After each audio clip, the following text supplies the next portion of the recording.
अस्सलाम वालेकुम। उम्मीद करता हूँ सब दोस्त ठीक ठाक होंगे, आपके खरगोश भी ठीक ठाक होंगे। पिछले कुछ दिनों से बहुत ज़्यादा हमारे पास मैसेजेस आते हैं, क्वेरीज आती हैं। हर बंदा यही पूछता है कि यार इंजेक्शन को कैसे इस्तेमाल किया, यानी इंजेक्शन कैसे लगाया जाए रैबिट को। तो जो बड़े फार्मर हैं या पुराने फार्मर हैं उनको तो एक्सपीरियंस है, उनको पता है कि क्या करना है, कैसे करना है, कौन सा इंजेक्शन कहाँ पे लगाना है।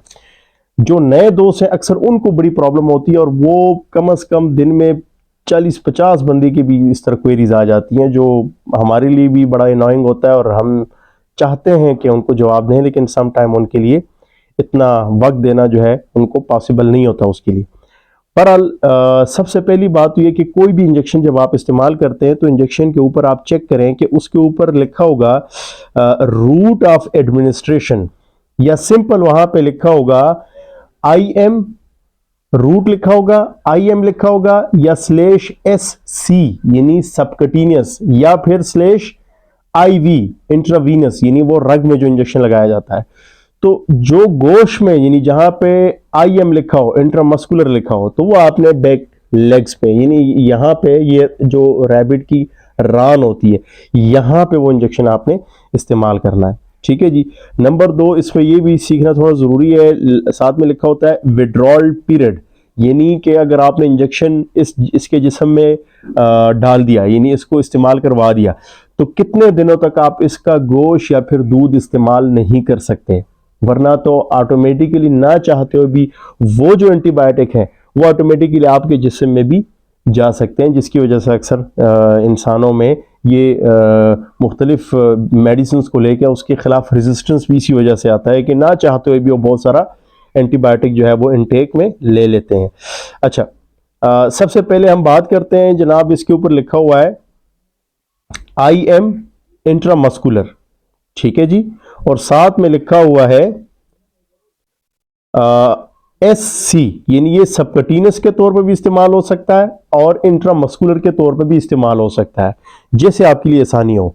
हम कोशिश करेंगे कि दोनों तरीकों से जो है हम इंजेक्शन का इस्तेमाल करेंगे कि आपको सीखने का भरपूर तरीका जो है मौका जो है वो मिल सके। अच्छा देखें, इस इंजेक्शन में पहले से जो है एक नीडल रखा गया है, इस खातिर के हर बार में नया नीडल इसके अंदर डालें, फिर वो नीडल निकालें, फिर रैबिट को लगाएं, फिर दोबारा वो नीडल इस दवाई के अंदर जाए, तो उससे दवाई भी जो है वो आलूदा हो सकती है, कंटिमिनेट हो सकती है। तो ये देखें, मैंने यहां से मैं मेडिसिन ले रहा हूं, ठीक है जी, मेडिसिन मैंने यहां से ले ली है, ठीक है। सिंपल आपने ये नीडल इसको वापस लगा के केप हटा देना है, जो भी इसमें बबल्स वगैरह हों वो बबल्स वगैरह आपने हटा देने हैं, ठीक है जी। बबल आपने हटा दिया। अब इसके ऊपर लिखा हुआ है IM और SC, यानी ये स्किन में भी लग सकता है, जैसे उमूमी तौर पे हम एवरमेक्टिन इस्तेमाल करते हैं वो स्किन में इस्तेमाल होता है। तो हम दोनों तरह के इंजेक्शन लगाने का तरीका आपको सिखा देते हैं। सपोज अगर आप SC यानी कि जो स्किन में जो इंजेक्शन लगता है वो आप लगाते हैं, तो सिंपल यहां पे सबसे लूज स्किन जो है वो यहां पे होती है। अब यहां पे इस तरीके से कि ये पॉकेट टाइप आपने बनाना है। ये देखें, मैंने यहां से एक उंगली इधर, एक उंगली इधर, दरमियान में एक उंगली और उसकी स्किन को होल्ड करके ऊपर की तरफ कर लिया, तो यहां पे देखें लूज स्किन का एक पॉकेट सा बन गया। इसके अलावा सिंपल भी अगर आप इसकी स्किन को इस तरह उठाएं तो यहां पे पॉकेट बन जाता है। वो पॉकेट जब बन जाए तो यहां पे आपने वो इंजेक्शन इस्तेमाल करना है। अच्छा, बहुत सारे लोग अक्सर कहते हैं कि हम यहाँ पे एवरमेक्टिन का इंजेक्शन लगाते हैं और यहाँ पे अक्सर फिर माइनर सा इन्फेक्शन बन जाता है, और वो इन्फेक्शन बनता है बुनियादी तौर पे इसलिए है कि इसकी स्किन के ऊपर मौजूद जो जरासीम बैक्टीरिया वगैरह मौजूद होता है, तो नीडल के जरिए वो जरासीम बैक्टीरिया इसके जिस्म में भी एंटर हो जाता है, जिसकी वजह से अक्सर इनको इन्फेक्शन या उस तरह का आर्जी फोड़ा टाइप बन जाता है। तो इसके लिए जरूरी है कि आप जो है लगाएं, क्या नाम है, स्पिरिट वगैरह से उस जगह को डिसइंफेक्ट करें, प्रॉपर उस जगह को डिसइंफेक्ट करें। डिसइंफेक्ट करने के बाद फिर आप जो है वो इंजेक्शन लगाएं। अक्सर लोग ये गलती भी करते हैं कि ये जिस तरह भी नया नीडल है और इसके अलावा एक नया नीडल मैंने ये यहाँ पे रखा हुआ, अक्सर लोग करते क्या है कि एक ही नीडल को बार बार रिपीटेडली जो है वो इस्तेमाल करते हैं। तो अगर फर्ज करें इस पे कोई बीमारी है तो इसकी वजह से ये नीडल आलूदा हो गया, और ये आलूदा नीडल में किसी दूसरी मादा को इस्तेमाल करवाऊंगा तो उसमें भी वो बीमारी जो है वो एंटर हो जाएगी। इसी तरीके से कंटिमिनेशन, इसी तरीके से बीमारी बहुत तेजी से फैलना शुरू हो जाती है। तो कोशिश आपने करनी है कि आप हर बार कोशिश करें। ये नीडल ये लगभग 2-1 रुपए का नीडल मिल जाता है, 2-3 रुपए का गालबन होल भी नहीं, एक साथ में पूरा पैक लें तो सस्ता पड़ जाता है, इतना महंगा नहीं है। बहरहाल इस वक्त मेरे पास स्पिरिट नहीं है, वीडियो को मुझे स्टॉप करना पड़ेगा, तो यहाँ पे मैं सीधा आपके लिए इंजेक्शन लगाने का तरीका को सिखा रहा हूँ। यहाँ पे देखें पॉकेट टाइप बन गया। आपने ये करना है कि स्किन के ऊपर और गोश्त को, ये स्किन को इतना उठाना है कि गोश्त से अलग हो जाए, कि गोश्त में ये नीडल जो है वो इंटर ना हो सके। अब ये मैंने इंटर कर दिया, थोड़ा सा मैं एहतियातन जो है पीछे की तरफ सक करता हूँ। अगर तो फर्ज करें ये कोई वेन वगैरह में, इन रग में ये इंजेक्शन ना जाए, तो इस खातिर मैं तसल्ली के लिए लीवर को मैंने वापस खींच लिया, लेकिन तसल्ली है कि कोई भी ब्लड वगैरह नहीं आया, तो मैं यहां से आहिस्ता आहिस्ता मेडिसिन को जो है वो रिलीज कर रहा हूं। ठीक है जी, इस तरीके से आपने ये इंजेक्शन लगाना है। ठीक है, और ये तो जनाब जो एवरमेक्टिन वगैरह लगते हैं या कोई भी दूसरी मेडिसिन ऐसी जो कि उसके ऊपर लिखा हो SC या सबकटिनस लिखा होगा, तो वो आपने इस तरीके से इंजेक्शन लगाना है। दूसरा, आप अगर तो गोश्त में इंजेक्शन लगाते हैं तो ये रान में लगाना है।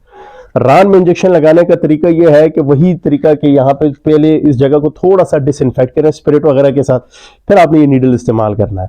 यहाँ पे नीडल लगा, ये क्या कहते हैं, इंजेक्शन लगाने से पहले थोड़ा सा उंगली से हाथ रख के थोड़ा सा महसूस करें कि जहां पे ज्यादा गोश आपको महसूस हो, सामने कोई हड्डी वगैरह ना हो, तो वहां पे ये नीडल आपने जो है इंजेक्ट करना है। जैसे कि मैं यहां पे ये नीडल इंजेक्ट कर रहा हूं, ये देखिएगा इंजेक्ट कर दिया मैंने। ठीक है जी, अब लीवर को मैं वापस खींच रहा हूं, इसका मतलब कोई भी ब्लड वगैरह नहीं आ रहा, तो ये सही जबरदस्त जगह पे ये नीडल जो है वो इंजेक्ट हो चुका हुआ है। अब ये देखें, ये लीवर को मैं पुश कर रहा हूं। ठीक है जी, और ये मैंने मेडिसिन सारी की सारी इसके जिस्म में डाल दी है। ठीक है जी, ये तरीका है। कोशिश करनी है कि जिस वक्त इंजेक्शन आप लगाए तो रैबिट आपका जो है वो कोई एग्रेशन ना दिखाए, वो रिलैक्स बैठा रहे। जिस तरह ये एक रिलैक्स तरीके से बैठा रहा, इसके साथ कोई मैंने जबरदस्ती नहीं की, कोई गलत तरीके से उठाया नहीं। बाज लोग इधर से पकड़ के उठाते हैं, बाज लोग और बड़े एग्रेसिव तरीके से उठाते हैं, जिसकी वजह से रैबिट भी बहुत ज्यादा स्ट्रेस में आता है, और जितना वो स्ट्रेस में आएगा उतना ही वो ज्यादा जो है रेजिस्टेंस दिखाएगा, एग्रेशन दिखाएगा, जिसकी वजह से अक्सर इंजेक्शन गलत लगने का जो है कोई चांस हो सकता है। अच्छा, ये तो इंजेक्शन आपने लगा दिया, यहां से आपने इस नीडल को फिर खत्म कर लेना है। अगर तो इसी को दोबारा लगाना हो, और मैं चाहता हूं कि ये इसी के लिए इस्तेमाल हो, और आपके पास लिमिटेड रैबिट है, 2 ही रैबिट है, ठीक है जी, तो इसको आप स्पिरिट के जरिए डिसइंफेक्ट भी कर सकते हैं, या और भी बहुत सारे स्टेरिलाइज वगैरह जो है लिक्विड फॉर्म में मिल जाते हैं, या सिंपल ये नया लेके आ जाए। दोबारा जब मैं इंजेक्शन किसी और रैबिट को लगाता हूं तो कोशिश आपने करनी है कि यही सिरिंज आप इस्तेमाल कर लें, इसके आगे ये वाले नीडल इस्तेमाल कर लें। तो इस तरीके से भी आप बीमारी फैलने से जो है वो रोक सकते हैं। उम्मीद करता हूं कि ये बेसिक सी चीज आपको क्लियर हो गई होगी कि रैबिट को इंजेक्शन के जरिए मेडिसिन कैसे देनी है। मिलते हैं इंशाल्लाह फिर किसी नई वीडियो के साथ। अपना ढेर सारा ख्याल रखिएगा। अल्लाह हाफिज।